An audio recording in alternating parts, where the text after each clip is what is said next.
So everybody knows one of the most painful breakups you can go through is not only one you didn't see coming, but one you didn't see coming and the person that you love, that you would imagine spending the rest of your life with, that you felt knew you best and loved you the most, is now the one person that certainly don't want to be with you and is with somebody else. So you not only have the pain of imagining and remembering that thing that you just lost, but now you have the added agony of imagining them with somebody else, which can be so emotionally painful that it can feel like worse than some of the physical agony that you've been through in your life. I mean, in all sincerity, there are a few things that most people would say is more painful than not only losing the person that you love, but knowing that that person that you love, that you were with just not too long ago, is now not only with somebody else, but happy with somebody else.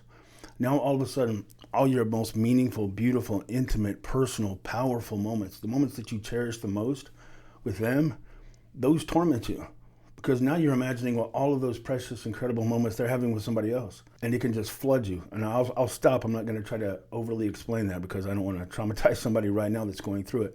But my point is, when you're in the middle of it, there are people that would, I think, seriously would rather jump in the ocean with a shark. It's so much emotional pain that it actually manifests as physical agony. I know I've been there, so I'm not just speaking as a coach. When you're in the middle of that, I want to have this as a quick go-to. It's almost like an emergency grab video when you feel like you're being overwhelmed by that feeling.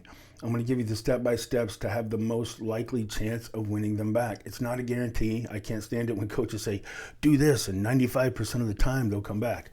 I'll even say do this, or 100% of the time they'll come back. I'll be honest with you. It's not a guarantee. Nobody has that. And it makes sense. I mean, people in this kind of pain, the kind of pain that I was trying to describe, you'll do anything. I've talked to doctors, lawyers, really high-end CEOs that when they're in this kind of pain, they're talking to energy coaches, they're talking to witch doctors, they're talking to witches, they're talking to anybody they can. It's like when you're in enough agony, you'll reach for whatever you can to try to pull yourself out of that pain. I don't want to take advantage of people that are in that spot. I will tell you the things that I've seen in real life.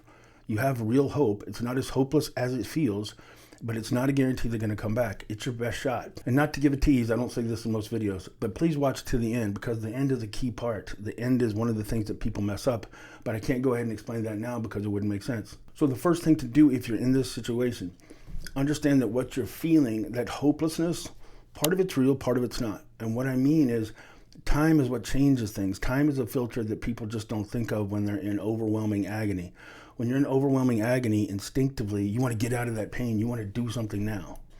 Your instincts, logic, and fear are all just kind of going to jump in and try to encourage you and push you to do absolutely the wrong thing. You have to understand why you're feeling it. And it doesn't matter what people tell you, you'll have this instinct, you'll just have this inner knowledge. I just know this is the right thing to do. I just know I have to do something. Fate, destiny, it'll feel like the universe itself is whispering in your ear that now is the time to act, now is the time to pour your heart out. So that fear and that logic is going to tell you to fight for them while they're still close. It's almost like your relationship is an ocean and they just pushed you away, but they're right there. You were together just yesterday. You were together just last week. You were together just 2 weeks ago. So they're still close. It wasn't too long ago that the two of you were happy. It wasn't too long ago that you were making plans, that you were making out, that you were together intimately. So that recency makes it seem like it's almost like a physical distance.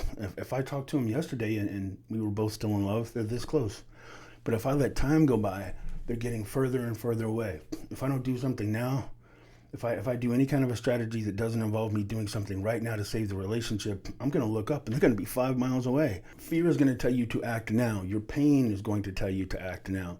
In all the movies and all the love stories, fighting for the person that you love is a great thing. Nobody's going to hold that against you, especially if you feel like I caused the breakup. So when you're in overwhelming pain, that pain is going to motivate you to take a very close magnifying glass to yourself. You'll start hyper-analyzing all the things you got wrong, all the things that they told you they wanted you to change, all the ways they told you they wanted you to be different. And maybe at the time you listened, maybe you didn't. Maybe you said, okay, maybe you thought you were working on it, but now it's cost you the relationship. And now you have this new motivation, this intense, undeniable willingness to do and to be whatever they needed you to be. All these blind spots are finally lifted. All these lights are coming on. Instinctively, you want to share that information. To you, that's important information. And it only makes sense that you tell them all the things that you understand. It only makes sense that you apologize, that you give the next best version of you, that you paint the picture of how great life could be if she just or he just came back and the two of you gave this another shot. You're highly motivated. And it seems so wrong to let them walk away without sharing all of this insight and letting them know just exactly how happy the two of you could be. I mean, that just makes sense, right? And if you don't tell them now, it's going to be too late. So for every rational, urgent reason, you need to chase after them. And like I said, especially if they're with somebody else, there's an extra level of pain, urgency, and hopelessness. That hopelessness makes you want to act before it becomes more hopeless than hopeless. But take a deep breath, stop for just a minute and realize you're acting on logic, you're acting on fear, you're acting on desperation. None of that projects a version of you that's attractive. Most of the time when somebody breaks up with you, they have a sense of relief, they have a sense of control, they have a sense of growth. And whether they tell you or not, they have a sense of excitement about the next stage of their life.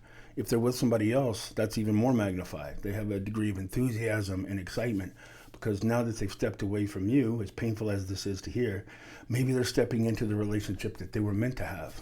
You coming after them with fear, with urgency, with desperation, and with brokenness and hurt and pain.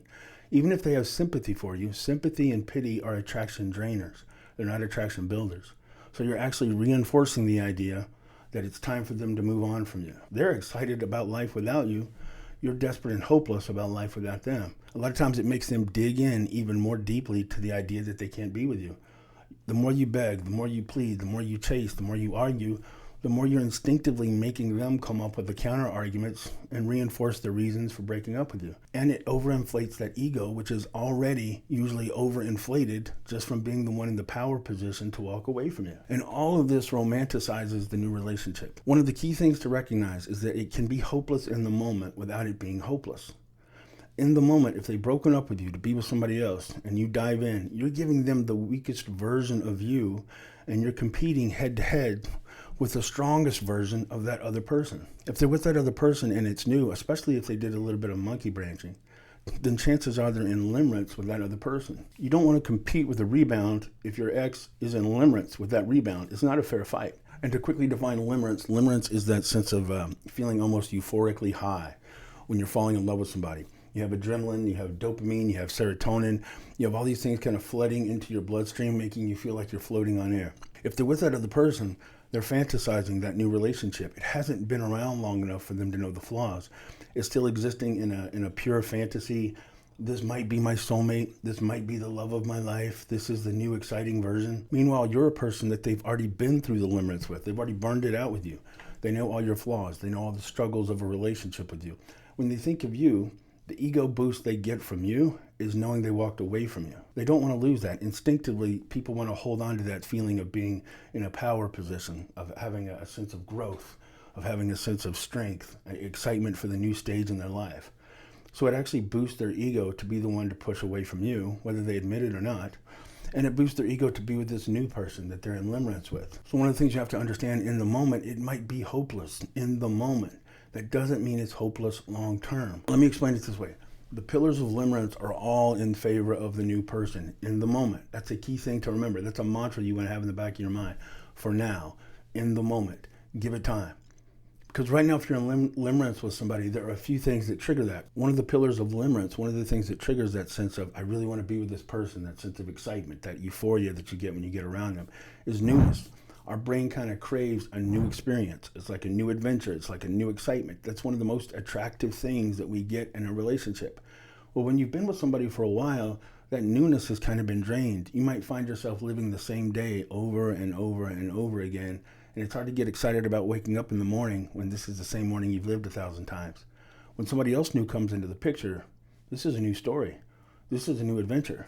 And it creates this sense of excitement that in the moment, you're not going to be able to match, especially when you're projecting and chasing after them with the weakest, most desperate, most urgent, most broken version of yourself. This gets magnified if it's forbidden, if they monkey branched it all.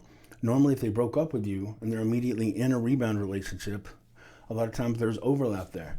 Most of the time when somebody breaks up with somebody, there's somebody else already in the picture. Not every time, but a lot of times. And that forbidden element adds an extra level of excitement. And sadly enough, human nature means that if something's forbidden, it's exciting. So that magnifies it. That makes that limerence stronger. You're not forbidden. You're not new. Head to head, even if you're the better person, you lose on those points. Now to you, you're like, no, it could be exciting. I'll fix all this. I'll change all this. I'll do all this. But it's still going to feel like they're stepping back into a relationship to give it one more try. Sometimes one more try just doesn't sound exciting when you have a new adventure waiting right here. You're also magnifying and reinforcing the excitement and the romance of this new relationship by becoming an obstacle. Think Romeo and Juliet. One of the great love stories of our time, one of the big things that kind of would fuel that situation is that their families are forbidding them from being together. So if you have an obstacle that you have to overcome, it romanticizes that relationship. You become the talking point for that new person. Is he still reaching out to you? Yeah. Or is she still reaching out to you? Yeah. What did you tell him, that we belong together? Yeah, I told him, look, I'm really happy for our time together and it meant a lot, but I have to be honest with myself and I'm ready to move on. I just don't have those feelings anymore. So just talking about you is this bonding thing, and it helps frame that new person as the winner. The more you compete, it's not a fair competition. You could be better in every way, but by virtue of the fact that you're trying to compete with this other person, you're framing them as the winner. It's fueling the romance of that new relationship. So stop adding fuel to a fire that's already burning too bright. Another aspect of limerence is uncertainty. They don't know what life with them is going to be like. And it's a new relationship with this rebound. They're wondering if it's going to stay, how long it's going to last. Is that person going to be as excited to see me tomorrow as they were tonight? I was really excited. I thought we had a great date. I loved spending time with them last night. I hope that they want to see me again tomorrow. I want to see them. Oh, they do. Oh, they texted me. Oh, this is so much fun. They're in the middle of a love story. Right now, their star is going supernova. And you're over here like a little broken moon saying, come over here and visit me one more time. I've been working on myself. You can't compete with that. It's just going to magnify it. When they're in limerence, if they're in limerence with somebody else, that person's going to dominate their thoughts. Now you come in, you're interrupting that feeling. You're interrupting that good feeling of this is what I want. This just feels right. I feel like I've been swept away. When you're in limerence with somebody new, your brain will play tricks on you. Your brain will come in and tell you that this new love is a love that's greater than what you'd ever felt in the past. Nobody says, I'm completely in love, but I love that person in the past a little bit more, unless they were taken from you tragically. Otherwise, in the vast majority of the cases, the person you're in love with right now, this is the greatest love that you've ever felt. So you're trying to remind them of a love in your mind that's been magnified because you were just broken up with. In your mind, that love, that relationship and connection is even more important than it's ever been. But to the person you're trying to convince, it's less important. It's less exciting. The version of limerence and love they had for you is less than what they're feeling in the moment. Now that might not really be true, but it feels true to them in the moment. And another key trigger of limerence is fear of loss. When you're excited, when you're falling in love, you're so excited, you're so happy. You can't wait to talk tomorrow. You can't wait. But there's a part of you that's wondering, are they gonna hold on to that connection? Are they gonna be as excited to see me as I am to see them? That fear of loss kind of keeps both people in a sense of, I'm lucky to be with you. I feel lucky that you picked me. You can have two people that don't feel like they're in the power position. You can have two people, especially in the early stages of limerence, that feel like they're super lucky to be with each other.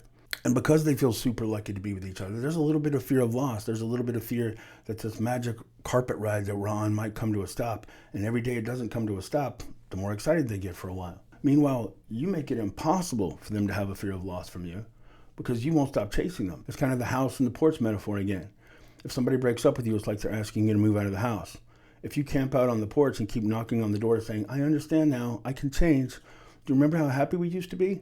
You can't miss somebody that refuses to go away. So those are just a few of the pillars that form limerence. So in the moment, think of your ex as kind of under a spell, because limerence in a lot of ways really is like somebody's cast a spell on you. And the more you try to threaten that new relationship, the more they're going to instinctively see you as the enemy, or they'll see you as weak.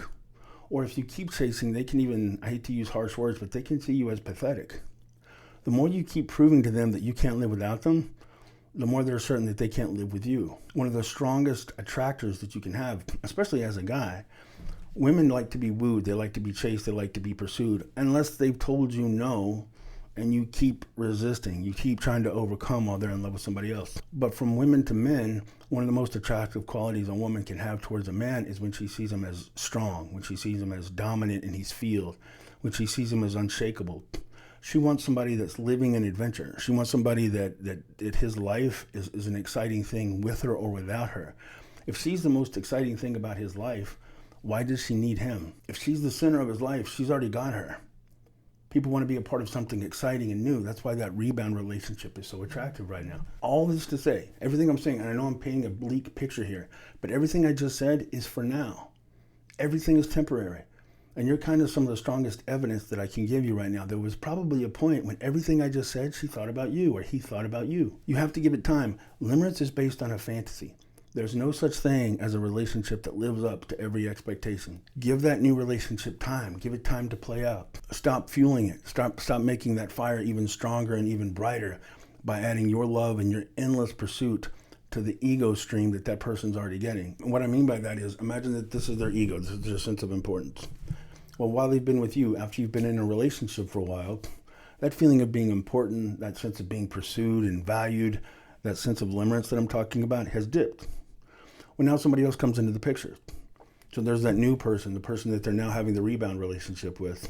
Well, right now, that sense of importance, that sense of excitement, that sense of value is going to go up. Now you start chasing them. Now their ego is getting fed from two different people. There's the new person that's so exciting and the limerence is kind of sweeping them off of their feet. And then they get that even more elevated sense of self-worth from you. A person they just told, I don't want to be with you anymore. I've made a choice to be with somebody else. They're so great, they're so important, and they're so valuable that they can even tell somebody like you that they don't want to be with you anymore. And you'll put your pride aside and say, I don't care. I want to be with you anyway. Please give me another chance. Ego goes up. Attraction to you goes down. But again, everything I'm saying is just in the moment. Give them time in that rebound relationship. Give them time to stop being new. Give them time to stop being perfect. Give them time. You actually, as painful as it is, you want them in the new relationship. You want them to dive into it. Because the fastest way to get through limerence is to get enough time with the other person that they prove to you they're not perfect. They prove to you that they don't live up to this expectation of what a happily ever after fairy tale ending looks like. In the meantime, if you've already chased, you've set up something that can be like a form of pattern interruption. In other words, their ego has gotten used to you pursuing. If you suddenly show the strength to stop pursuing, we're kind of self-absorbed people. Human beings are very self-absorbed. We're very self-important. So if we have somebody that we know consistently is in our back pocket, and if you've chased and chased after the breakup, they know that you want them. They know they can just pick up the phone.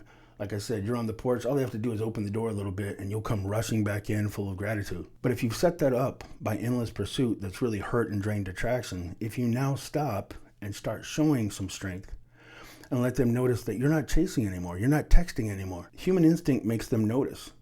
That sense of worth starts to go down, and it's almost like, well, I'm glad they finally stopped chasing me. I wonder why they stopped chasing me. I wonder what they're doing. Now, one of the greatest fears we have is that the person we're supposed to be with is going to break up with us. Or equal fear is that we're going to make a mistake and we're going to discard and walk away from the person that turns out to be the person we regret losing for the rest of our lives. Like, nobody wants to break up with Brad Pitt before he got booked for his first movie. Nobody wants to break up with Jeff Bezos when he's starting his business in his garage and then check back a few years later and see what, big mistake. So if, while they're in limerence, which is a tormenting, horrible thought, while they're giving all of their new energy to this new relationship, if you can actually force yourself to focus on you and prove that you can not only be strong enough to survive the breakup, but strong enough, exceptional enough to thrive after the breakup. Whatever version of you that you were, like God forbid my wife broke up with me, I would put everything I could into becoming Coach Ken 2.0. I want to prove to her that I can not only survive her, that I can thrive after her. That's human instinct. That triggers a sense of re-examination, a sense of, did I just do that thing that everybody's afraid of? Was that the relationship that I walked away from that I'm going to regret the rest of my life? You can't have that thought or fear if the person refuses to stop fighting for the relationship. And in many cases, that limerence is also built on false ground. What I mean by that is, God forbid, I'll use me and my wife as an example again. So I'm what you call a commander communicator. Check out Dr. Joe Beam, The Art of Falling in Love, Chapter 6. It breaks this down. In other words, I'm more extroverted. I'm more direct. I like to communicate and tell you what I'm feeling. I want to put things out on the table. I want to deal with things directly. I can also be overreactive. I can also be too sensitive. I can also be too blunt. So imagine my wife has been with me for 10 years. That can get old. The things that attract her to me, she might like it when we start dating and she thinks, ooh, Ken's bold. Well, we're together for 10 years. She might be like, I used to think Ken's bold. Sometimes I think he just doesn't think before he talks. And it gets annoying, especially when we have conflict for 10 years. So say she breaks up with me and she's looking for somebody more sensitive, more soft, more gentle, more thoughtful before he opens his mouth. In the short term, most people will go to a rebound relationship as the result of a wound they got from a person that they really had good chemistry with, that they had good connection with. Opposites usually attract.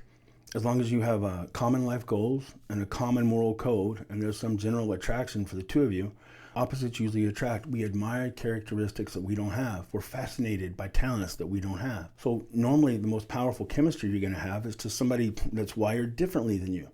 But when you're together for years, those things can irritate each other, like the example I just gave. So my wife is not outspoken. My wife is not extroverted. My wife is not loud. So she's attracted to somebody that in her mind has the confidence to say what he's thinking and to react in a moment of just impulse. But again, over time, the very characteristics that you're attracted to usually have a darker side, usually have a flaw to go with the strength. So a lot of times people are choosing to get into a rebound relationship as a result of those wounds. So to keep the example going, my wife might go to somebody that's more gentle, that's more soft-spoken, but she would be drawn to him more than likely because it's healing the wound that she got from being with me for 10 years. That doesn't mean that that's actually the same kind of chemistry, the same kind of foundation, the same kind of electricity that's going to last a long time. When you choose to be with somebody to heal the wound of a previous relationship, that's not usually as strong. It doesn't usually last as long.